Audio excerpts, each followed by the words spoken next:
बिस्मिल्लाहिर्रहमानिर्रहीम अल्लाहुम्मा सल्लि अला मुहम्मदिन व आले मुहम्मद। अस्सलामु अलैकुम व रहमतुल्लाहि व बरकातुहू। उम्मीद करना वेखन वाले सुनन वाले मेरे सारे व्यूअर्स खैर खरीत दे नाल होगे। अल्लाह पाक दी ज़ात तुहानू अपने हिफ्ज़ो ईमान विच रखे। अज मैं अपने दोस्तों की खिदमत दे विच एक बहुत ही अच्छा ते मुनफरिद जिहा वाक़या लैके पेश होया हां। इस वाक़े नूं हज़रत जलालुद्दीन रूमी उन्होंने लिखा, वो फरमाते ने कि हजूर अकरम सल्लल्लाहु अलैहि वसल्लम ने एक दफ़ा शहद की एक मक्खी के कोलों सवाल किया। दोस्तों सवाल की सी? सवाल ये किया कि शहद की मक्खी जिहड़ी है मक्खी तू शहद किंज बनानी है।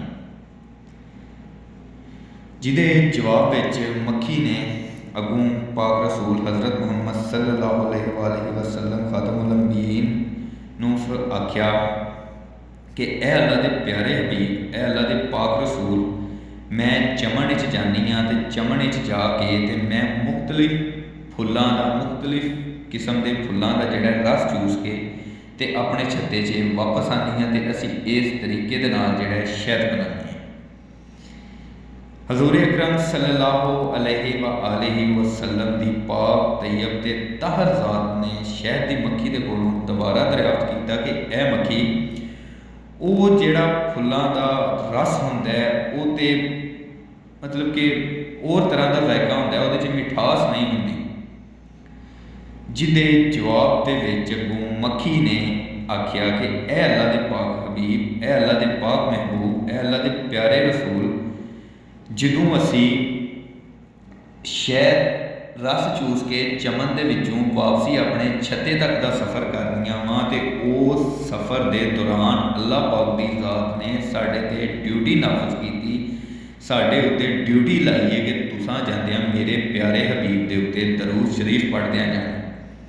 तो ए अल्लाह के प्यारे हबीब, ए अल्लाह के प्यारे दे लड़ले रसूल, इस दरूद पाक की बरकत के नाल, इस दरूद पाक की फजीलत के नाल साडा शहर जिहड़ा है वो फुल्लां दा रस ते और बज़ायका होर तरह का होंदा है, लेकिन उस रस दे विचों ही असीं शहद बनाने हैं। तो उस शहद मिठे होने की, उस शहद के बहुत उमदा होने की वजह दरूद पाक है कि असीं जदों वापसी अपने छत्तियां ते रस चूस के आने तो असीं वो दरूद पाक की विरद दरूद पाक का जिक्र कर रही आनियां तो इस वजह तो साडा शहर बहुत ज़्यादा मीठा होंदा है। सुभान अल्लाह, माशाअल्लाह।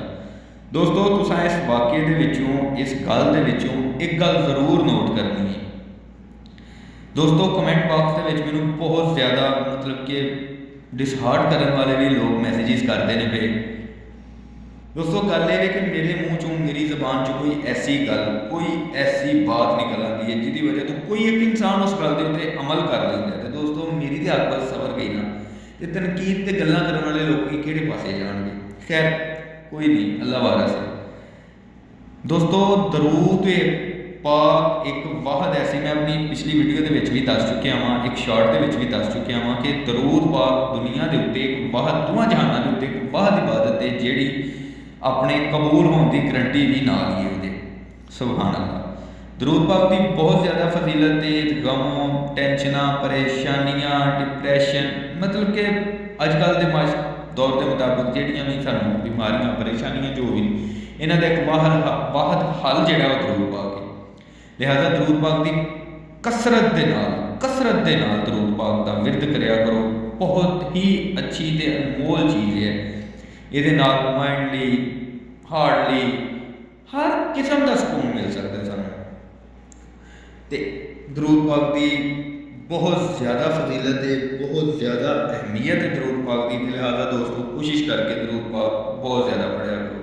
उम्मीद करना कि मेरी यह वीडियो मेरे व्यूअर्स को जरूर पसंद आएगी तो अपनी कीमती राय का इजहार भी करियो। तो इंशाअल्लाह मिलने हैं एक अच्छी तो नया वीडियो के नाल।